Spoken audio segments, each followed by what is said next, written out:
ahí sí. Vamos a ver en síntesis la definición del discipulado, también la definición de un discipulador, y también vamos a ver cuál es el rol del discipulador. Vamos a definir lo que es un discípulo igualmente y las características que ostenta un discípulo cristiano. Eso es lo que vamos a ver a continuación. Voy a compartirla. Había una disertación hoy día también. Vamos a ver a quién le corresponde la disertación de hoy día. Vamos a ver de inmediato. Hoy día estamos a 17 de enero. El pastor Mitchell, el pastor Mitchell. Por Michael. Michael, él no se encuentra. Bienvenido, hermano Felipe, hermano Henry. Muy buenos días. Buenas tardes, buenas noches. Estoy clarito. Hermano Paulo. Bendiciones. Ya. Voy a estar conectado así nomás porque vengo recién llegando aquí a la casa, ¿ya? Perfecto, muy bien. Ya, hermano Paulo.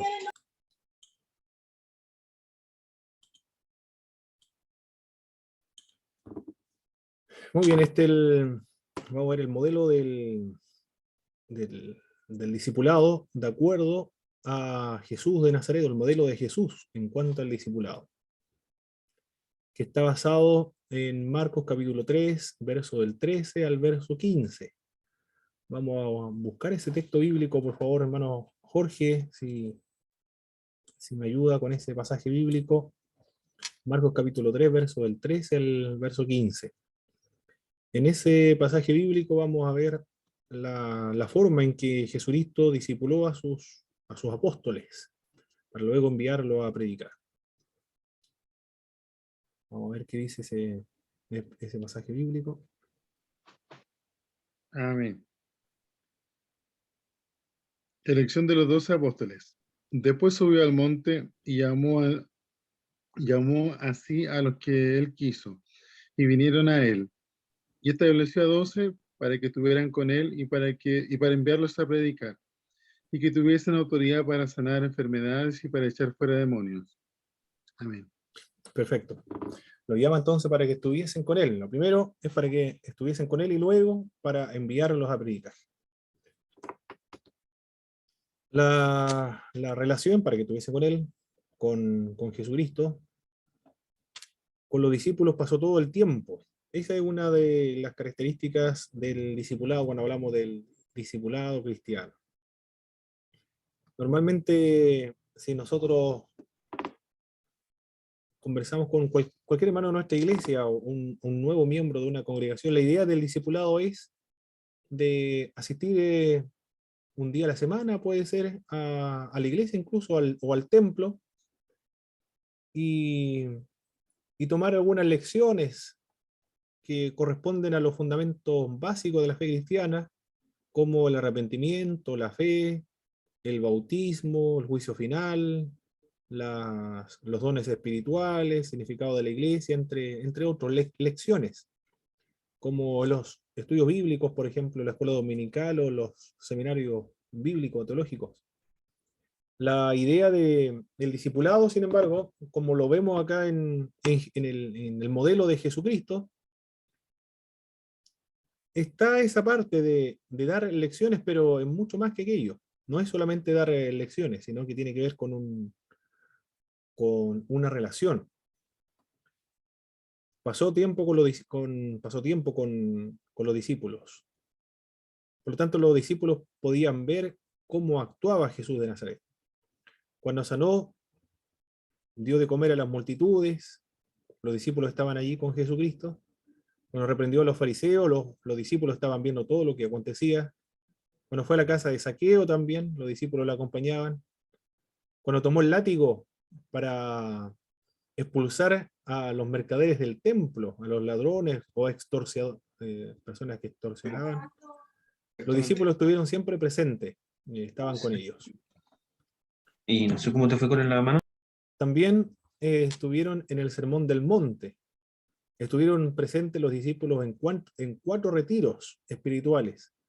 En la cena pascual también estaban presentes los discípulos, y en el jardín del Getsemaní los discípulos de Jesucristo estaban presentes.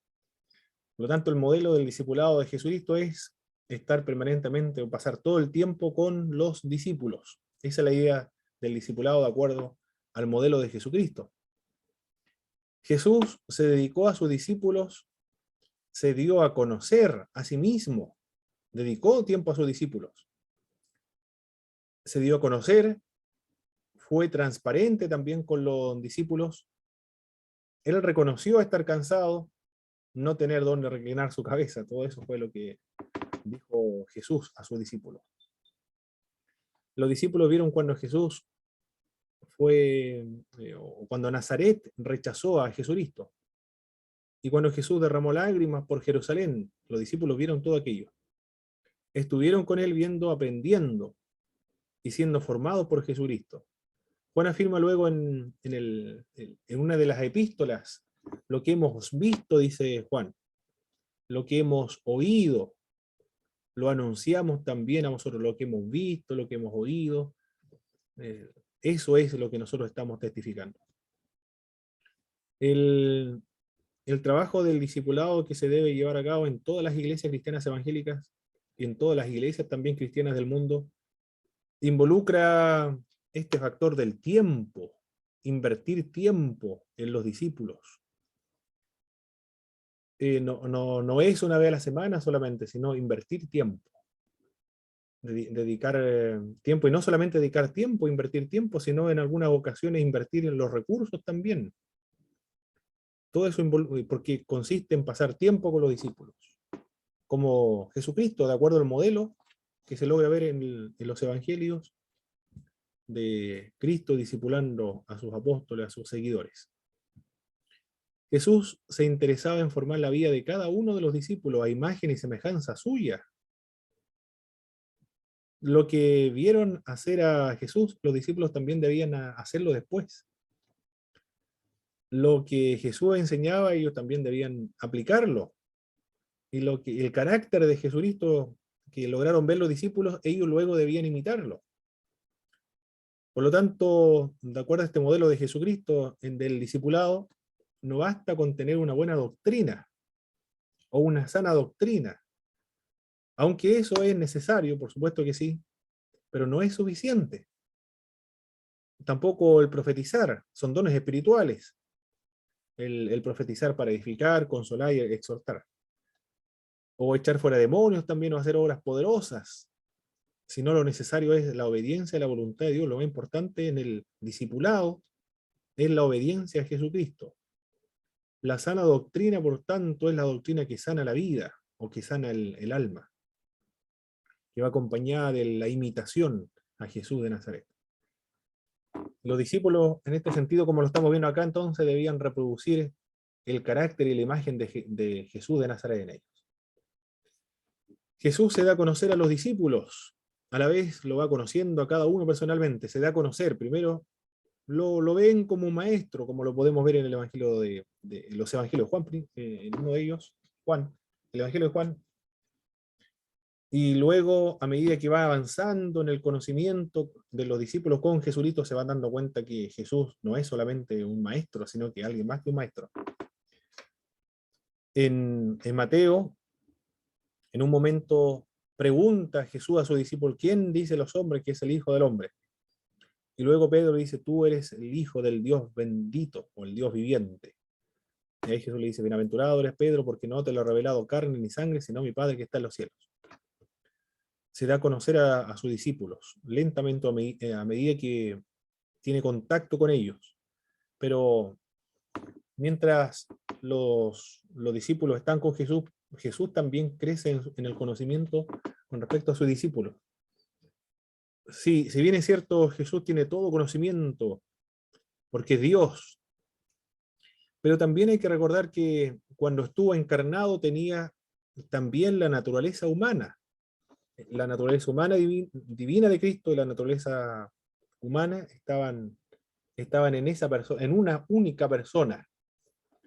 Desde esa perspectiva, entonces, de la naturaleza humana de Jesucristo, aprendió como todos los seres humanos aprendemos, conocer a los discípulos en el contacto que se tenía con ellos.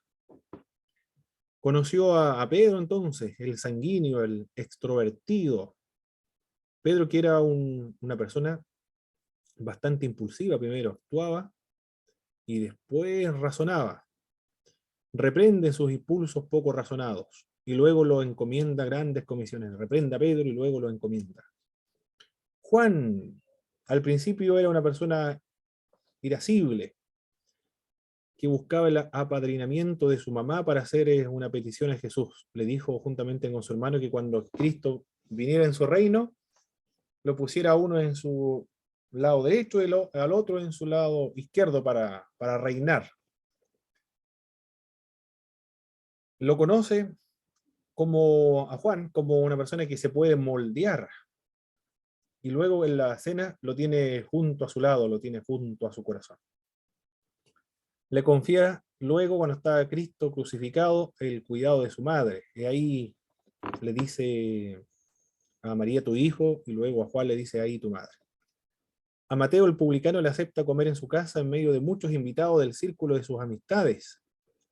A Judas Iscariote, el sospechoso, el ambicioso de posición y dinero, Jesús le va a mostrar su amor hasta el final, porque estuvo también presente en la cena del Señor. Aunque Juan dice que antes de tomar ya la Santa Cena, estuvieron comiendo en la noche para celebrar la Pascua, pero antes de tomar la Santa Cena, Juan es el único que dice que Jesús lo despidió antes de tener esa comunión con todos sus discípulos. De acuerdo a lo que estamos viendo acá, al estudiar la vida de Jesús, cómo discipuló a sus seguidores. En síntesis, entonces, para resumir, el discipulado de lo que estamos hablando, o lo que estamos aprendiendo, no es celebrar reuniones, entonces, no es solamente celebrar reuniones, implica sí la celebración de reuniones, pero es una relación, eso es el discipulado, una relación entre el discípulo y el discipulador. No es únicamente llenar de doctrina, porque eso se aprende en la escuela dominical, las doctrinas, los institutos bíblicos también, aprender doctrina bíblica, que sea profunda, sistemática, ordenada, bíblica. Pero esto no es solamente eso, sino que es una relación, es compartir los principios del reino de Dios y vigilar para que estos principios del reino de Dios se aplique en la vida de los creyentes. Eso es un discipulado entonces, una relación. Bien, sigamos entonces a la otra presentación. Luego, de acuerdo al texto de Marcos, para que estuviesen con él, luego enviarlos a predicar, todos los discípulos de Cristo tienen que hacer discípulos. Eso es lo que nos dice las Sagradas Escrituras. Cada discípulo, cada creyente, tiene que convertirse en un hacedor de discípulo de Cristo. No discípulos nuestros o discípulos de la iglesia, sino en discípulos y seguidores de Jesucristo. Y esa responsabilidad y un llamado para cada uno de nosotros los creyentes. Ya hemos leído el texto de la Gran Comisión, Mateo 28, 19. Cristo nos llamó para que nosotros hiciéramos discípulos, discipuláramos a otras personas. Siguiendo el ejemplo de la capacitación que de Jesús, o que Jesús le dio a sus discípulos, quienes estuvieron con él, mientras hacía o llevaba a cabo la misión, encontramos que vieron, los discípulos observaron primero, preguntaron, mire, esto es lo que van a ver en nosotros los que guiamos a personas, o vamos a guiar a personas inconversas a los caminos del Señor, o aprender a ser discípulos. Para bien o para mal, el discípulo va a tender a imitar a su discipulador, para bien o para mal, va a imitar aquellas características positivas y también aquellas características negativas de las personas que lo están guiando o mentoreando. Lo va a imitar porque se aprende por imitación. Los discípulos aprendieron de Cristo por medio de la imitación. También los discípulos preguntaban a Jesucristo, ¿qué significa esto? Esta parábola, por ejemplo. También los discípulos van a preguntar a los discipuladores, ¿qué significa alguna doctrina o cómo orar para concentrarse más todavía? O crecer en la santificación. Y de poco a más Jesús fue delegándole la misión, dándoles indicaciones precisas de cómo llevar a cabo o hacer la misión de Jesucristo. Luego los evaluaba y les corregía lo que habían hecho. En el polvo del camino de la experiencia se aprende mejor que solamente en el laboratorio de las teorías. Por medio de la práctica se aprende. Hay una institución, un instituto profesional que tiene un eslogan. ¿Alguien lo conoce, hermanos, de aprender por medio de la práctica? No recuerdo cómo el eslogan del... Aprender haciendo, creo que es, hermano Pablo. Eso es, del INACAP, aprendiendo haciendo, claro que sí. Muy bien, esa es la idea del discipulado. Bueno, todas las cosas se aprenden de ese modo, se aprende haciendo. El discipulado también. O la misión de Cristo se aprende de ese modo, observando y haciendo. Así Hay un Jesús... dicho que, Sí, hermano Jaime. no que hay un dicho popular, echando a perder se aprende. También. Pero mire, pareciera que fuera irrisorio eso, pero el echar a perder es un proceso del aprendizaje por medio del ensayo y error. Es una forma de aprender. Por lo tanto, el discípulo va a cometer varios errores a medida que vaya avanzando en su camino, pero se debe tener paciencia porque es parte del proceso. Mi pastor Marco acá en Rahue Alto contaba, jovencito, a los 26 años comenzó a pastorear, cuenta él. Pastor Víctor le asignó la tarea de celebrar los matrimonios y todas las actividades propias del pastorado. Pero no le dio algunas instrucciones, orientaciones, sino lo echó como a los leones o a la reja, sin primero tener la habilidad como estos luchadores que se meten a una reja. Primero los luchadores saben las técnicas, las artes marciales mixtas. Pero acá en este caso no, sino que lo arrojaron a los leones sin ninguna práctica previa. Pero él tenía que haber visto al pastor cómo celebraba las defunciones, los matrimonios, en fin, todas las actividades propias de la iglesia. Y él se ganaba en una esquina y comenzaba a observar cómo se llevaba a cabo el matrimonio, y después le indicaba todas las faltas que había cometido en estas celebraciones del matrimonio. Bueno, así, esa es la forma de aprender. Todos hemos aprendido así también, por medio de la práctica. Así ocurre también con el discipulado. El discipulador debe tener paciencia y también debe tener o debe comprender que las caídas, el error y los fracasos son parte del proceso del discipulado. El liderazgo cristiano no es de laboratorio, de oficina o de cursos, sino principalmente en el campo de la acción. Ahí se aprende realmente el discipulado. Cristo capacita a los discípulos también. Primero los llama para ser discípulos y los capacita, dándole indicaciones de cómo llevar a cabo la misión. Dicen 2 en 2, no tomen alforja, no saluden a nadie por el camino. ¿Alguien sabe por qué Jesús le dice al grupo de los 70, vayan y prediquen el evangelio, pero no saluden a nadie por el camino? Hermano Pablo, Sí, hermano Henry.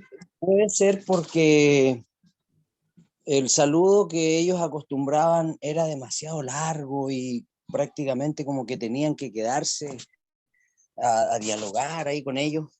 Entre los nórdicos, europeos, dice que ellos no acostumbran preguntar a una persona como está, a menos que disponga de suficiente tiempo como para poder escuchar en caso de que el tipo esté mal y complicado.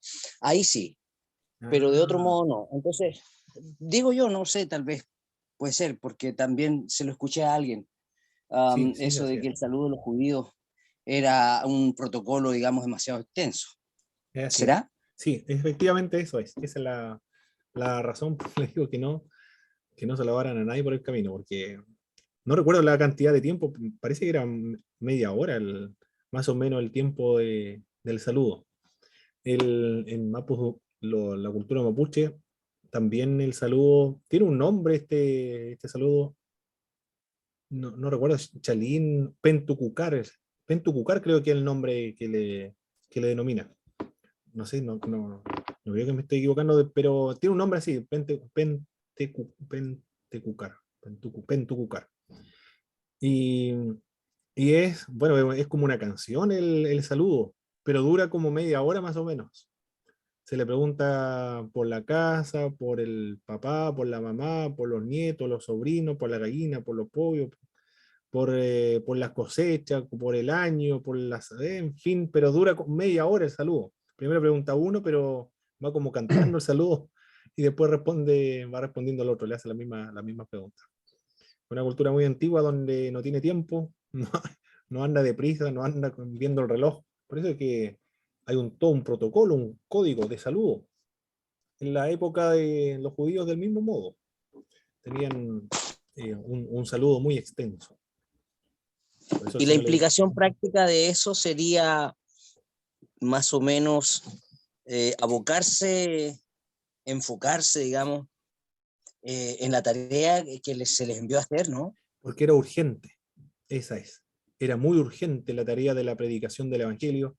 Debían ellos predicar el Evangelio, preparando el terreno para que cuando viniera Jesucristo, la prédica de Cristo no fuera una novedad, sino que ya se hubiese preparado el terreno y a las personas que iban a oír a Jesucristo. Ellos eran los que iban preparando el camino con anticipación, del mismo modo como Juan el Bautista. Pero la tarea era muy urgente. Por eso que le dijo, no saluden a nadie por el camino. Pasa lo mismo en los cultos, mi hermano, con la labor del predicador. ¿Sí? Preparar la tierra para cuando venga la palabra. El coordinador, sí, exacto, sí, claro que sí. Exactamente, Bueno, eso nos enseña nuestra iglesia, ¿eh? Preparar a la congregación para el momento recibir la palabra de Dios, que es lo central de nuestras congregaciones. En el catolicismo romano lo central es la Eucaristía. En el catolicismo romano, la Eucaristía. Y, y no sé, la iglesia ortodoxa, ¿cuál es lo central ahí? ¿Eh? ¿Cuál será lo central? No sé. Porque duran 2 horas la Divina Liturgia y las predicaciones duran como 15 minutos. Pero yo he escuchado algunas predicaciones de un reverendo, un sacerdote de la Iglesia Ortodoxa Antioquía de Siria, que son palestinos que llegaron en la época, llegaron acá a Chile, algunos rusos también, pero las predicaciones son realmente extraordinarias, lo he encontrado yo muy evangélica, es como escuchar a un pastor evangélico predicando la palabra de Dios, con una fuerza, con una energía, 100% bíblico. Y no está leyendo un bosquejo, sino que improvisa, ¿no? Bueno, no creo que esté improvisando porque es muy ordenada su sermón, porque tiene todos los elementos propios de un sermón, pero me gustan mucho los sermones de estas personas, a uno solo. He escuchado a uno, no he escuchado predicaciones de otros predicadores ortodoxos, pero son 15 minutos listos, suficiente. Pero dura 2 horas la Divina Liturgia, imagínense, todo el resto están cantando. No sé cuál será lo central, pero en nuestras iglesias lo central son los púlpitos, porque la palabra, por eso que el púlpito está al medio. En cambio, la iglesia católica, el púlpito está en una esquina, y al medio se encuentra el altar, donde se sacrifica a Jesús, el sacrificio incruento. Nosotros los evangélicos sacamos el altar porque no tenemos altar, porque no hay un lugar donde se sacrifica, simbólicamente donde se sacrifica al ser humano, donde está el púlpito, esa es la idea del altar nuestro. pero literalmente no tenemos un altar, sino tenemos un púlpito ahí donde y está el lugar central, porque lo central es la palabra de Dios.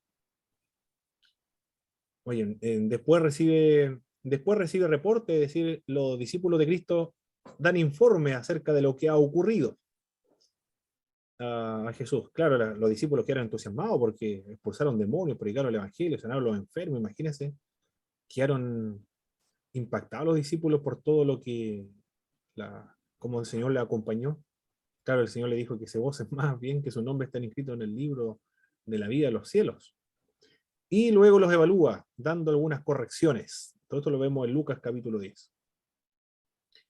Y luego, cuando va a enviar a toda la iglesia, después cuando ascienda, va a dar dones a su iglesia para ser discípulos. Los dones espirituales son muy importantes porque son para la edificación del cuerpo de Cristo, para perfeccionar a los santos, para la obra del ministerio. Cada uno de los creyentes tiene un don para desarrollarlo y ejercerlo para beneficio de la iglesia en su totalidad.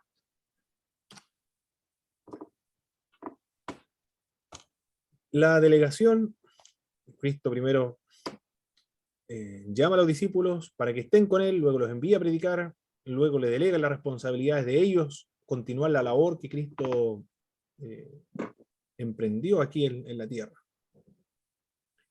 Delega para operar con los poderes del reino de Dios, tiene autoridad para echar fuera los demonios.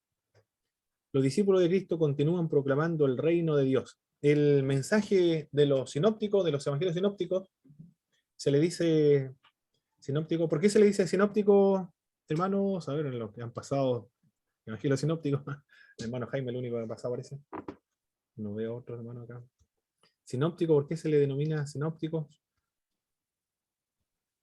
Porque se puede mirar conjuntamente, en forma paralela. Se pueden ver conjuntamente como un todo.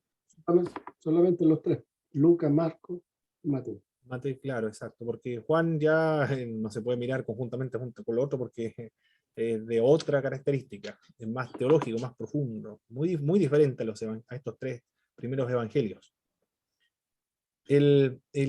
Para interpretar estos evangelios sinópticos, los evangelios sinópticos, la clave interpretativa o la clave para interpretar estos evangelios es el reino de Dios.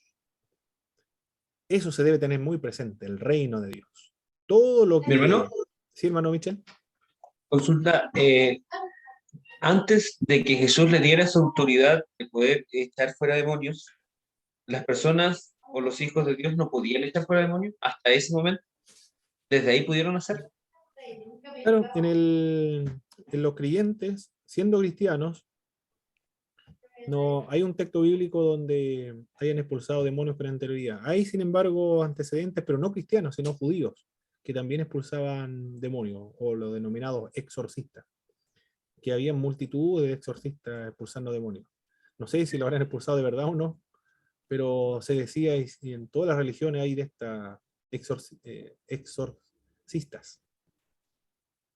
Pero de ese momento, por lo menos para los cristianos, sí, es la primera vez donde comienzan a expulsar demonios. Ah, ya, desde ahí, antes de eso en la Biblia no aparece algo como que hayan podido hacerlo, sino que Jesús le dio esa autoridad. Exacto, sí, correcto. Correcto, sí. Lo que yo recuerdo, lo que recuerdo hasta ahora. No he visto, no recuerdo otro episodio anterior a este. Claro, eso está a ver en Lucas, es muy claro, Lucas 10, ¿verdad? El comienzo del ministerio de Jesucristo. Muy bien. Estaba hablando del reino de Dios, muy importante esta idea, este concepto del reino de Dios.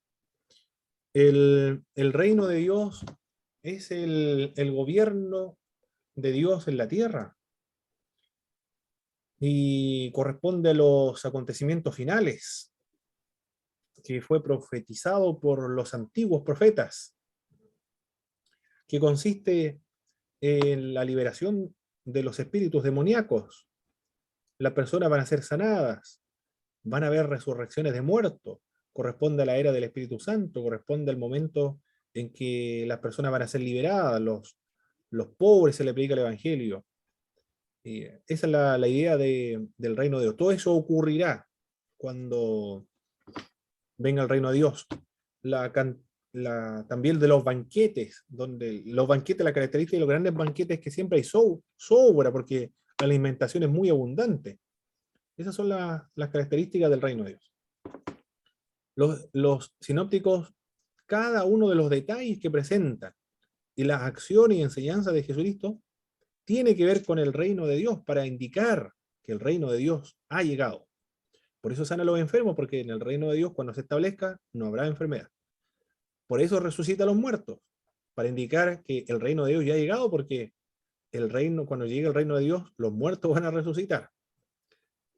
Y cuando le predica el evangelio a los pobres, ¿por qué le predica el evangelio a los pobres? ¿Y por qué lo registra en los evangelios sinópticos? Para indicar que el reino de Dios ya llegó. ¿Por qué dice que el Espíritu Santo descendió sobre Jesucristo en el río Jordán? Para indicar que el reino de Dios ya ha venido.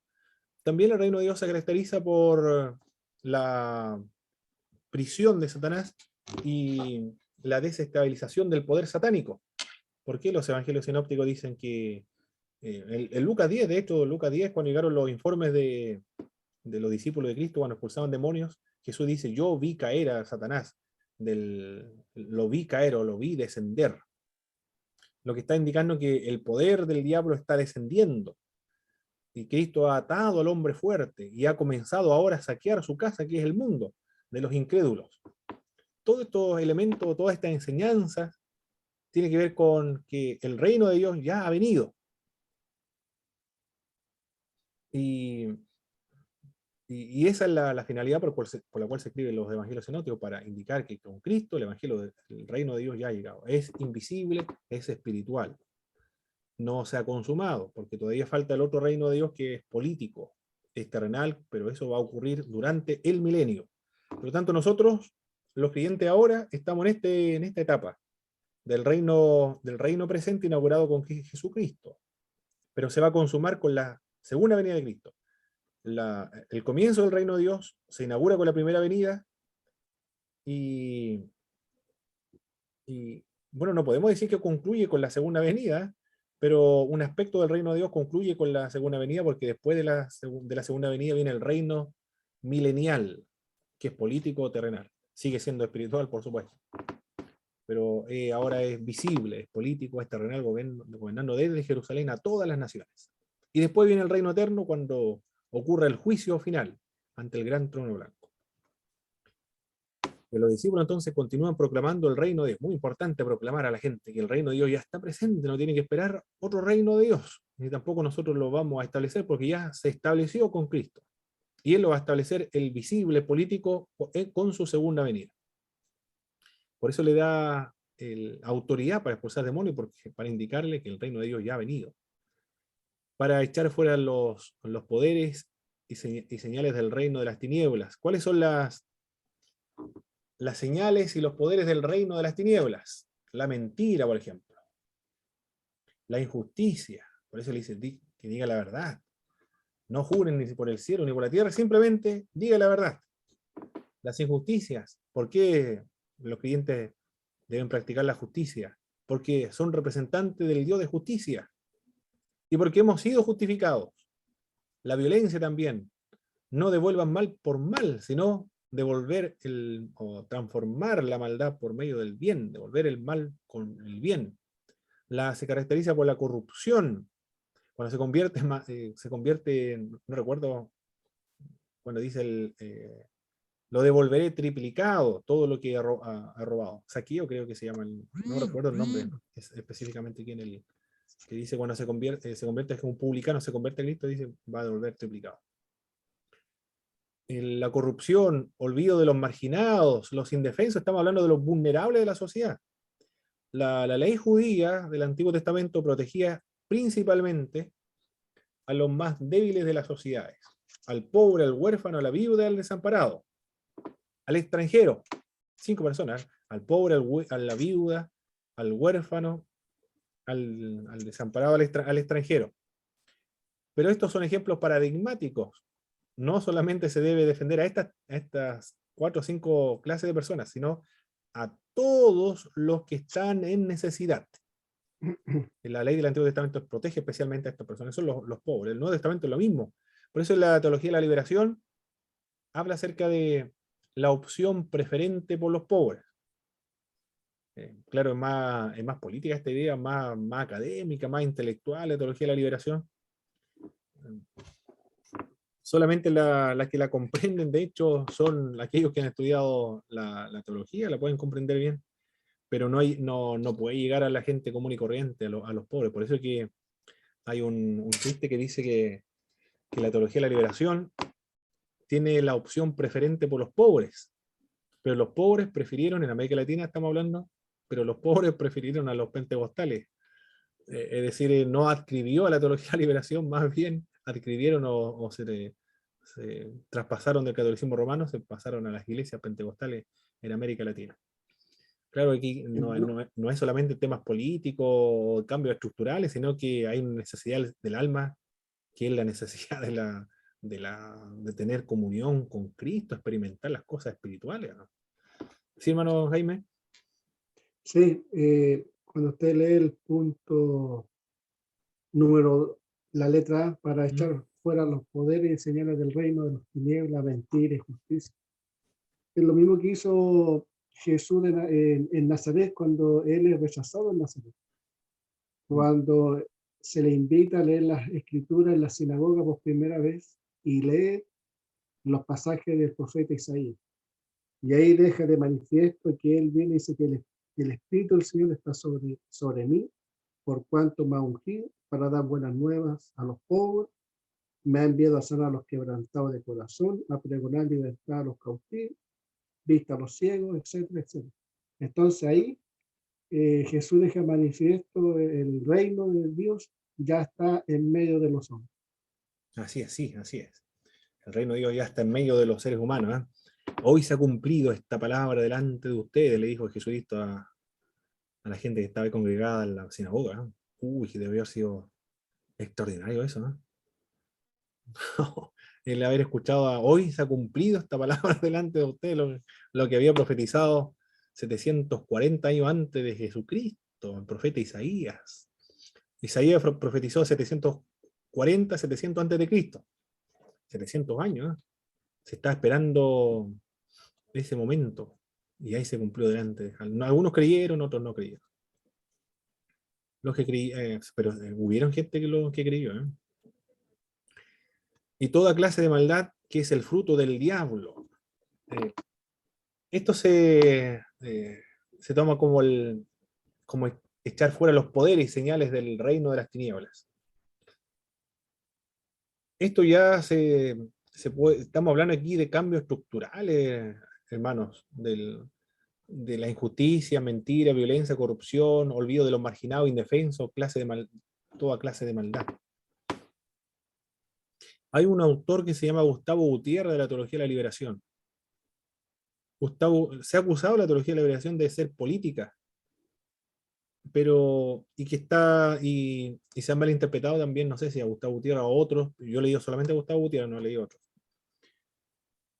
Como si la Teología de la Liberación, la salvación que ellos plantean es una salvación política.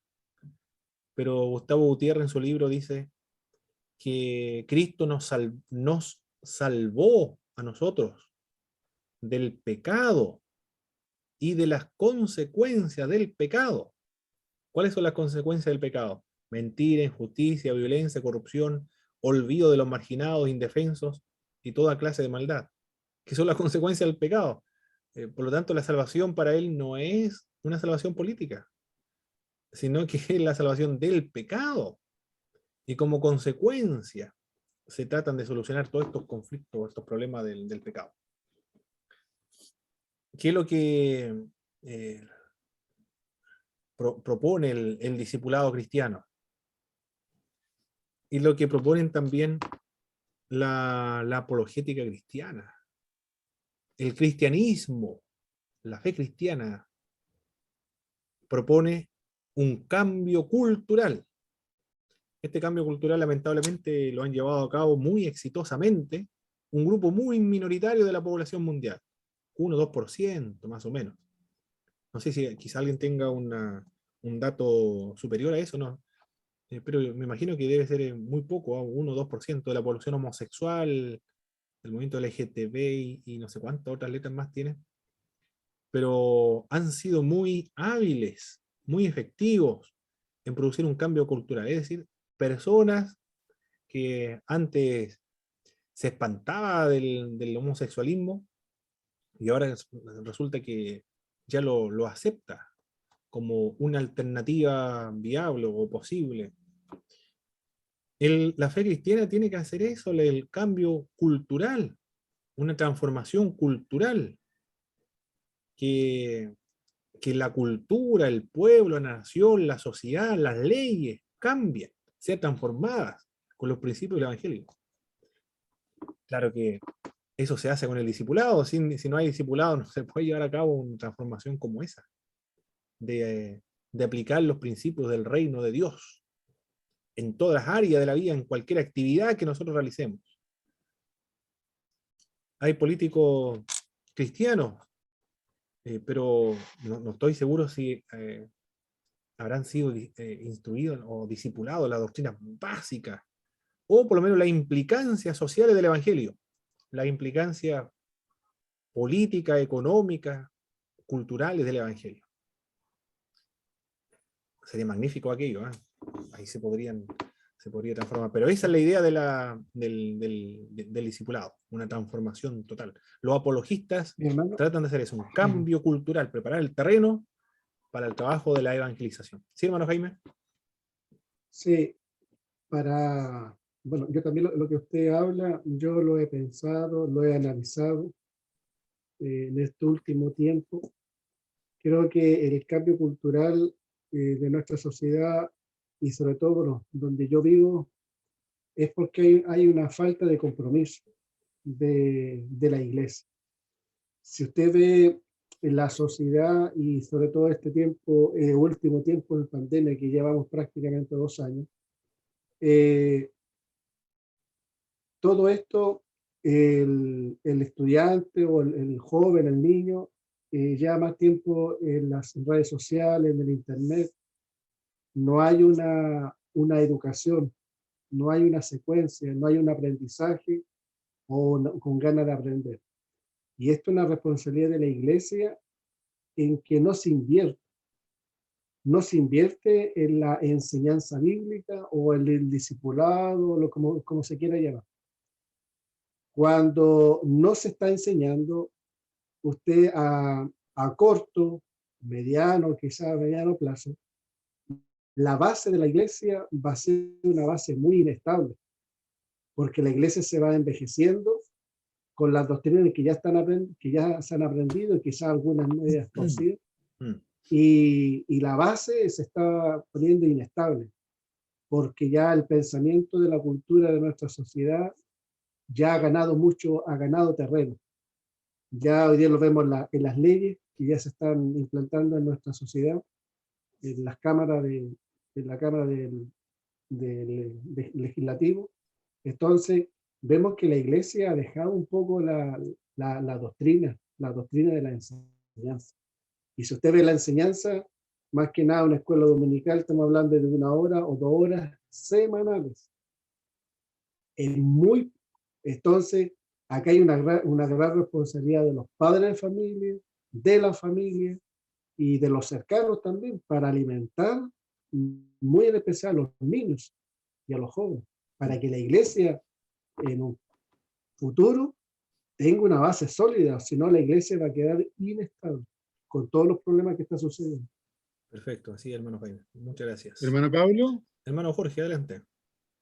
referente a lo que dice el hermano, concuerdo con él en gran parte de que si bien la iglesia es responsable de esto, también somos responsables los padres de cierta medida, porque los niños pasan cuánta cantidad de horas en los colegios. Y como padres cristianos, ¿cuánto tiempo nosotros le dedicamos a discipularlos a ellos? Finalmente, ellos son las personas que van a impactar en su curso, van a marcar una diferencia. Me acordaba mientras usted hablaba también de quién provocó un impacto social grande, un asiduo defensor de los derechos humanos, Martin Luther King.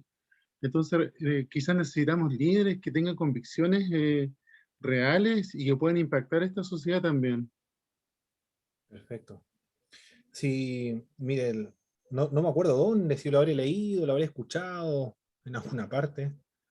Uno de los profesores del Midwestern donde estoy la semana que pasó ya, dijo, basta solamente una generación que perdamos para que no continúe el cristianismo. Basta una sola generación. Porque en Europa se perdió una generación y ya la próxima de esa no es cristiana. Terrible lo que está ocurriendo en Europa. Esa es una de las razones. Pero hay muchos factores más también. El liberalismo, por ejemplo, teológico, de lo que no cree en lo sobrenatural. Esa es la Hermano otra Paulo, razón. Sí, hermano Henry. y eso mismo de esa una generación que faltó, es probable que haya acontecido, digamos, con las iglesias de Asia, ¿no? Digo, con las iglesias de Asia, las iglesias que fundó Pablo y lo que usted nos mencionaba, que en Turquía prácticamente no quedan iglesias cristianas. Ah, no, eso en Europa. En Europa estamos hablando de Inglaterra, Francia, Italia, Holanda, Alemania, que Sí, son liberales. a lo que yo me refería es que la pérdida de esas iglesias, ¿cierto? Como la Esmirna, Éfeso, en fin, ese tipo de iglesias, se debe también de algún modo a eso. Ahí fue diferente en esas Ya, a iglesias. ver. Fue diferente en esas congregaciones. Esas iglesias desaparecieron por el exterminio hacia los cristianos.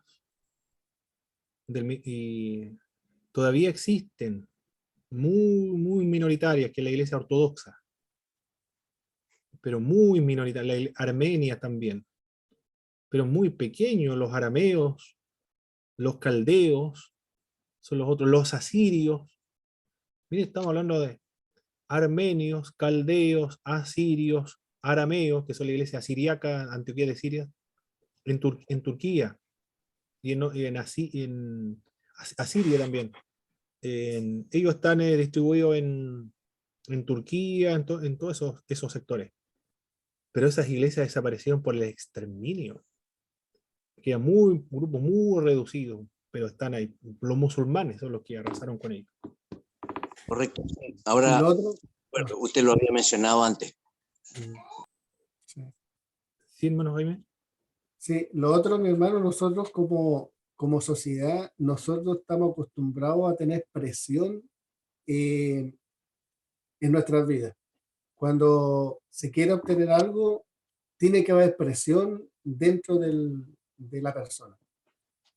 Por ejemplo, si la persona quiere obtener algo, tiene que haber una presión sobre esa persona para poder obtener algo. Exacto. Por ejemplo, si a la iglesia se le exigiera, no sé, estoy suponiendo un ejemplo, que para subir al púlpito, para predicar o para llevar una coordinación, una persona debe pasar un discipulado de 1 año o 1 año y medio.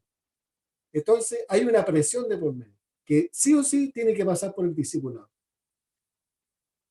Mientras no se haga eso, nosotros nunca vamos a tener la voluntad de poder aprender, porque en Muy nuestra bien, sociedad sí.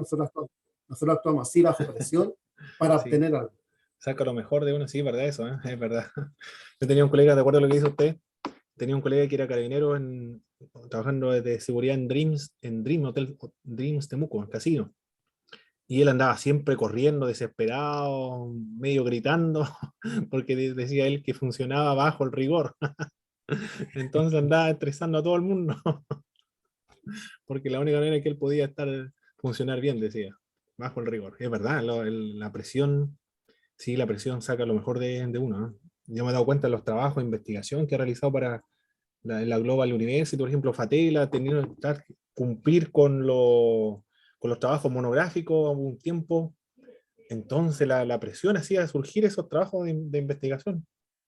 Y cuando no estoy bajo esa presión, cuando no estoy estudiando, un tiempo no estuve estudiando, no produje monografía.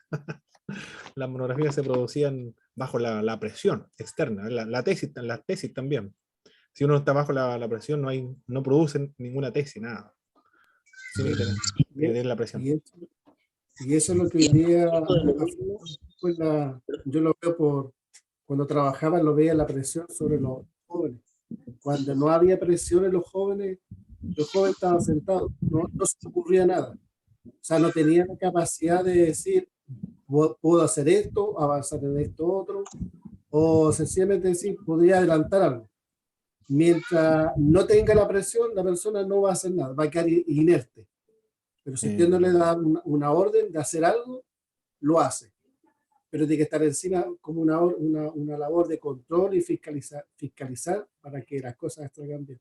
Entonces hay un quiebre como generacional que está pasando en últimos tiempos. Muy bien. Hermano Henry, estaba diciendo algo, ¿no? Sí, era solamente mencionar que a propósito de lo mismo que mencionaban, perdón, de lo que decían ustedes acerca de la presión, la presión que tenemos ahora es que se nos acaba el tiempo. Creo que es un elemento que debemos usar para poder también motivar a la hermandad, al evangelismo y al discipulado. Así es. Muy bien. Amén. Amén. Muchas gracias. Y como dijo, el tiempo no tengo que... Me dicen cuando sean las 10:30, por favor, hermanos. Porque no tengo el Yo una vez reloj aquí. puse un ejemplo ahí, mi hermano. Sí. Pasé un ejemplo cotidiano cortito. Di un ejemplo un día que en la bahía de Corral, aquí en Valdivia, bueno, usted sabe que Corral es la única comuna puerto de la región de los ríos. Y llegan buques del extranjero, vienen de Japón a cargar chip y posteriormente recalan y van zarpando cada cierto tiempo. Y un día ponía un ejemplo y decía, ¿qué pasa si ese buque que está en la mitad de la bahía, que está a una distancia por lo menos unos 1000 metros, 1500 metros de la costa, y dijeron que ese barco a las 6 de la mañana va zarpando y ese barco es el barco de la salvación? Y si usted hace una pregunta, a lo mejor nadie sabe nada, pero estoy seguro que ese barco antes de las 6 de la mañana la gente lograría todo el esfuerzo. Sepan nadar, no saben nadar, un bote, un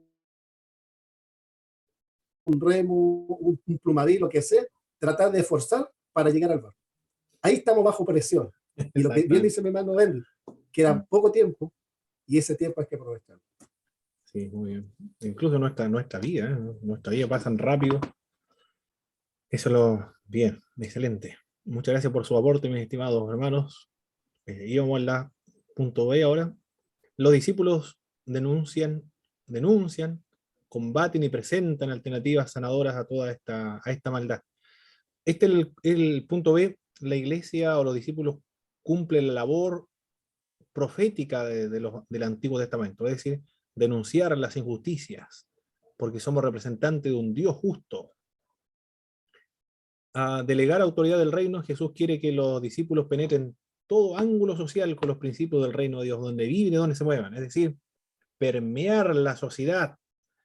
Todas las áreas de la sociedad deben permearse por medio del mensaje del Evangelio, por medio del testimonio de los creyentes, trabajando en todas las áreas. Por eso sería magnífico, y gracias al Señor hay políticos, hermanos nuestros, están en la política, porque en esas áreas, por medio de los principios del Evangelio, se están produciendo esos cambios culturales, cambios legales, legislativos, sería magnífico, leyes, sería extraordinario.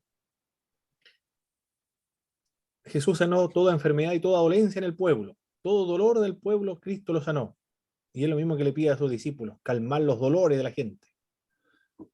La señal y maravilla del reino de Dios que se manifestó en Cristo consiste en estar sujeto a los padres y crecer en sabiduría, estatura y buena opinión ante Dios y ante los hombres. Cuando sana a los enfermos, Jesús da de comer a los hambrientos, consuela a los tristes, libera a los endemoniados. Cuando predica el evangelio del reino, bendice a los niños, perdona a los enemigos, confronta la injusticia, rechaza frontalmente el mismísimo templo de Jerusalén y desenmascara la hipocresía y extorsión de los fariseos y de los saduceos. En ese sentido derriba el poder del diablo.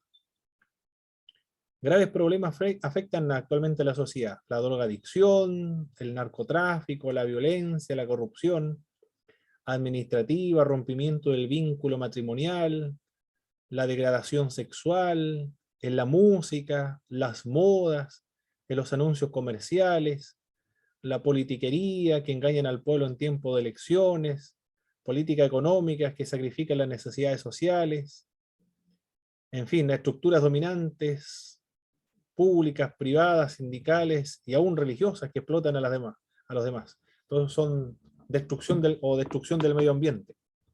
Los discípulos de Cristo son agentes liberadores de la opresión diabólica a nuestro alrededor y de las secuelas degradantes de la acción de la esclavitud. Es la labor de los discípulos, transformar la sociedad. Hoy tremendo desafío en la Sagrada Escritura para los discípulos, ¿eh? Para ser discípulos, transformar a una sociedad con el Evangelio. Wow. El discipulador, ¿qué es lo que es un discipulador? El discipulador ahora es una persona que se esfuerza en seguir en el proceso de ser como Jesús. Así el discípulo puede imitarlo. Eso dijo Pablo. Dijo, imítenme a mí, dijo, como yo imito a Cristo. Imíteme a mí. Oye, qué increíble lo que dijo Pablo, ¿eh? Imíteme a quién podría decir algo así. O sea, sin que no le dé vergüenza. Imíteme a mí. El apóstol Pablo podía decir eso, imíteme a mí como yo soy imitador de Jesucristo. Bueno, el discipulador es eso. Es una persona que se esfuerza en seguir en el proceso de ser como Jesús. El discipulador quiere ser como Jesucristo. ¿Qué más? Es una persona, el discipulador estamos hablando, el discipulador cristiano, es una persona que mantiene una relación de padre a hijo con el discípulo. Se relaciona personalmente con el discípulo. Estuvimos viendo que el discipulado es una relación, más que información, es una relación personal, donde se le enseña al discípulo. Se le enseña, pero se le enseña para vivir. No se le da instrucciones en cuanto a conocimiento de doctrina, sino enseñanza para vivir. Doctrina que se manifiesta en la ética, un catecismo articulado en la obediencia. Dar enseñanzas pertinentes a la necesidad del discípulo, dialogando, ahondando para la vida del discípulo. Enseñar a hacer la misión de Jesús, llevándole consigo en el ministerio y explicándole cómo hace y cómo se hace el ministerio. Enseñar. El discipulador se relaciona con el discípulo, enseña al discípulo, le enseña para la vida, para vivir como cristiano, me refiero. Vive como cristiano, le enseña por medio de su conducta cómo vive un cristiano. Por lo tanto, esto se da mucho más allá que en una oficina, en una escuela de la iglesia, en el templo de la iglesia, sino que es en la vida diaria. Le corrige también, pero lo corrige con amor, con paciencia, porque recuerde que las caídas, el pecado, los tropiezos del discípulo es parte de este proceso del discipulado. Por eso lo corrige. Lo consuela también, le da aliento en desaliento y cuando se encuentra el discipulador. Aun cuando al pecar el discípulo, sabiendo el fruto del pecado que produce desaliento y soledad, lo puede afectar físicamente también, ayuda a sacar lecciones de vida que ha causado esa caída. Corrige, consuela, pero también muy importante en el área del discipulado, que es la felicitación. Se debe felicitar al discípulo. Es muy importante la felicitación a los discípulos. Reconocer lo bueno que hace el discípulo, los logros alcanzados. Porque cuando se felicita a las personas por el logro que ha alcanzado, eso le fortalece más todavía un hábito o una práctica, se fortalece todavía. Y le desafía para seguir adelante. Se debe evitar el orgullo, pues todo lo que se hace o todo lo que nosotros hacemos es por la gracia de Dios. El Señor es el que produce en nosotros el querer como el hacer por medio de su buena voluntad. Delegar también, delegarle alguna responsabilidad, algunas actividades, pero cuando se delega, se debe estar consciente de que no va a hacer las cosas como nosotros queremos que se haga. Pero debe tener paciencia y debe aceptar esa realidad, porque es otra persona, no es la misma persona, es otro ser humano, con otras características personales. Por lo tanto, no lo va a hacer como uno quisiera. Se corre ese riesgo. Pero cada uno tiene su propia personalidad y el Señor usa esa personalidad, esa historia, esa habilidad, esa idiosincrasia para llevar a cabo el reino de Dios. Se delega y se sirve también. Es la característica del discipulador en su relación con el discípulo. Será la animadora permanente del discipulado. Esto es lo que es un discipulador? Alguien que se esfuerza a ser como Cristo, que tiene una relación de padre e hijo, y que se relaciona personalmente, enseña, corrige, consuela, felicita, delega y sirve. Es decir, el discipulador sirve a su discípulo. El discípulo cristiano, por otra parte, es una persona radical y sacrificadamente comprometida con Jesús. Eso es un discípulo. Alguien que se ha comprometido, se ha sacrificado con Cristo Jesús.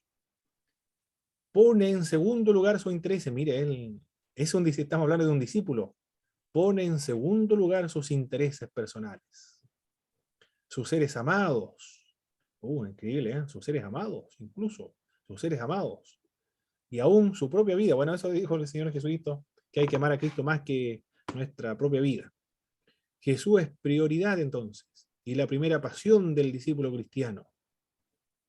Lo primero que debe pensar, y lo último que debe pensar, lo primero que debe pensar cuando se levanta, lo último que debe pensar cuando se acuesta, o en las oraciones, por eso también, y el nombre, y la persona que está presente permanentemente en nuestra vida, cuando estamos despiertos. Por eso se ayuda mucho a esta oración la oración de Jesús. Los del Oriente repiten constantemente esta oración: Jesucristo, Hijo de Dios, ten piedad de mi pecador. Lo repiten una y otra vez. ¿Por qué repiten esa oración? Con la finalidad de estar concentrado en Jesucristo, de que permanentemente piense en Jesús. También se le denomina, tiene otro nombre esto de estar en la presencia de Dios. Están pensando constantemente. Nosotros lo practicamos igual, a nuestras hermanas, antiguas hermanas, cuentan cuando están lavando la loza, haciendo el aseo, haciendo las cosas de la casa, están cantando un coro, alguna alabanza, siente la presencia del Señor. Eso es estar en la presencia del Señor, realizando esas actividades en nuestra mente. Bien, a eso se refiere el prioridad número 1 del cristiano. No quiere decir perfección, por supuesto que no. No, claro, pero sí un proceso. El discípulo está en un proceso de ser como Cristo. Por lo tanto, obviamente no es perfecto. O que el discípulo no va a caer tampoco implica aquello, porque somos seres humanos. Además, este proceso implica esos tropiezos. Lamentablemente va a pecar, pero no va a vivir en pecado, esa es la diferencia. Una cosa es pecar y el otro es vivir en pecado. No es lo mismo. Nadie ni nada debe estar entre Jesús y su discípulo. Lo contrario es tener un ídolo. Entonces, cuando alguien se interpone entre medio de Cristo y el discípulo de Jesucristo, eso hay que quitarlo de en medio. Dios trabaja con gente débil, pero personas honestas, que el discípulo. El discípulo es una persona dispuesta a ser formada hasta llegar a la estatura de un varón perfecto. Es decir, nos estamos refiriendo a cuál es la estatura de un varón perfecto: Cristo, el varón perfecto. Las preguntas que se hace el discípulo: ¿qué haría Jesús en este lugar, en mi caso? ¿Qué haría Jesús en esta situación? ¿Le agradó lo que acabo de hacer? Esas son las preguntas que hace un discípulo de Cristo. Ayer contaba mi pastor de lo que ocurrió para el terremoto del 2010, creo que fue el terremoto, ¿cierto, hermano? El terremoto, maremoto en la región en Chile. Y en la región del Biobío comenzaron los saqueos de los supermercados, y ahí está participando un hermano nuestro en el saqueo. Se metió a un supermercado, tomó un carro y comenzó a tomar mercadería, porque según él iba a repartir a las personas que estaban necesitadas. Por eso entró a saquear el supermercado. Se apagó la luz y alguien dijo, quizás ustedes lo van a escuchar en alguna parte, y se apagó la luz en el supermercado, se cortó, y dijo, ¿dónde está la luz?, gritó alguien. Y él dijo, el Señor me estaba hablando a mí, dijo. Yo debía haber sido luz y estoy aquí con todas estas personas saqueando. Se puso a llorar, hermano, le pidió perdón al Señor y no saqueó nada, dejó todo su carro ahí. Bueno, esas son las preguntas del discípulo, ¿eh? ¿Qué haría Jesús en este caso? ¿Le agradó a Jesús lo que yo acabo de hacer? Son las preguntas, ¿eh? Muy importante que se hace el discípulo. ¿Lo que yo estoy haciendo está glorificando a Jesucristo? Porque la finalidad del discipulado es Eso es ser transformado a imagen de Cristo. El discípulo es una persona estrechamente ligada con un discipulador. Entonces implica el discípulo la existencia de un discípulo, o presupone la existencia de un discipulador. Si no hay un discipulador, no hay un discípulo, no hay discipulado tampoco. Tiene que haber un discipulador. Una persona que esté más adelante que el otro ya sirve como discípulo. No que sea perfecto, sino que esté un poco más adelante que el otro ya sirve como discípulo. Por lo tanto, todos nosotros servimos como discípulos, discipuladores, hermanos. De modo no se sienta no se sienta débil o no se sienta que es incapaz de guiar a otra persona a Jesucristo. Solamente necesita ir un paso más adelante para ser discípulo de otro, guiar a otra persona. Que está ligado no por autoritarismo, que está ligado por amor cristiano servicial, está sirviendo al discípulo, donde el discipulador y el discípulo se ayudan mutuamente. Es una persona que continúa la misión que Jesucristo comenzó. Eso es un discípulo de Jesús. Pablo, el prototipo de discípulo o discipulador, así lo hizo con Timoteo. Pablo sirve a Timoteo, a Tito, a Filemón, a Silas, a Lucas, a Aquilas y a otros. Le sirvió con su testimonio, con su enseñanza, con su experiencia de llevar a cabo la misión de Dios. Le servía de cómo guiar una congregación, cómo pastorear una congregación. A cada una de estas personas, Timoteo, Tito, Filemón, Silas, Lucas, Aquila y otros. Muy bien, mis estimados hermanos, hemos finalizado. Perfecto. Vamos a dar un repaso de lo que estuvimos viendo en esta clase. Hermano Jaime, en síntesis, ¿qué es el discipulado?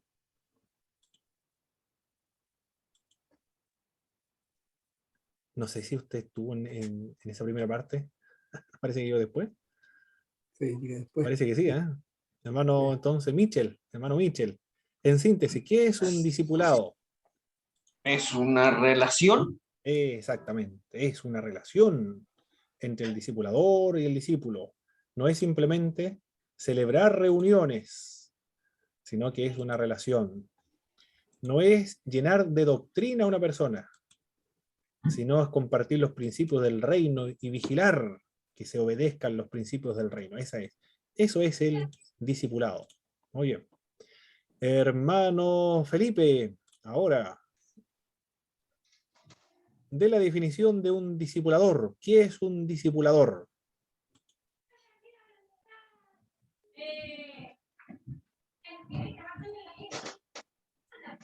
Hermano Felipe, ¿cómo estará la señal por allá, hermano Felipe? Hermano Mitchell, entonces. ¿Qué cosa es un discipulador? El discipulador, correcto. ¿Qué es un discipulador? O sea, yo creo que es la persona que se esfuerza en tratar de imitar a Jesús y que el discípulo lo puede imitar a él. Perfecto, muy bien. Eso es un discipulador. Trata de esforzarse de ser como Jesús. De un proceso de ser como Jesucristo. Muy bien. ¿Qué más? Hermano Jorge, ahora. En la relación de padre e hijo, ¿cuál es el rol del discipulador? El rol del discipulador sería relacionarse personalmente con su discípulo, enseñarle, corregirle, consolarle, felicitarlo cuando haga cosas buenas de lo que él ha enseñado, delegarle actividades y también servir, estar al servicio del discípulo.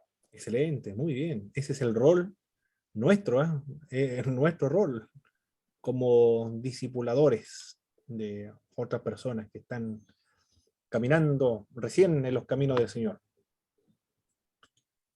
Hermano Henry ahora.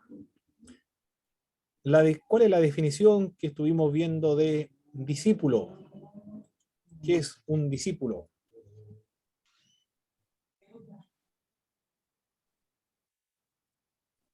Me ha pillado volando bajo. Bueno, yo la voy a llevar acá.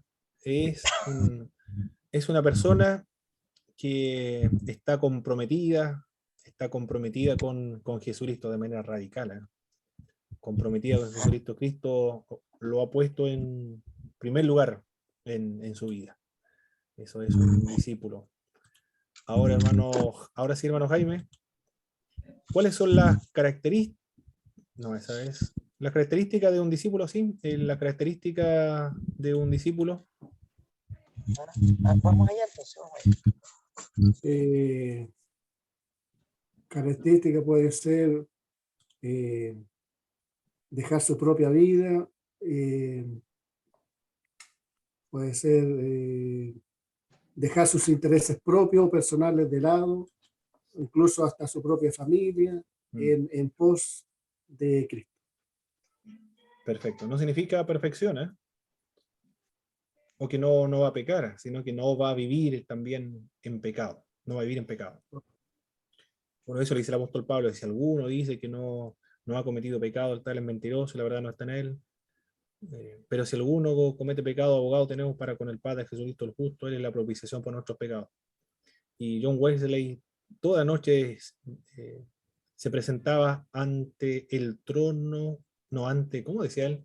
Ante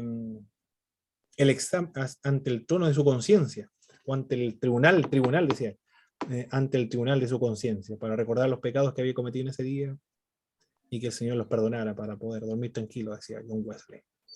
Muy bien, mis estimados hermanos, hemos finalizado la clase de hoy con la ayuda del Señor. Vamos a finalizar entonces con una oración a nuestro Dios. Hermano Jaime, nos dirige, por favor, en oración a nuestro Dios.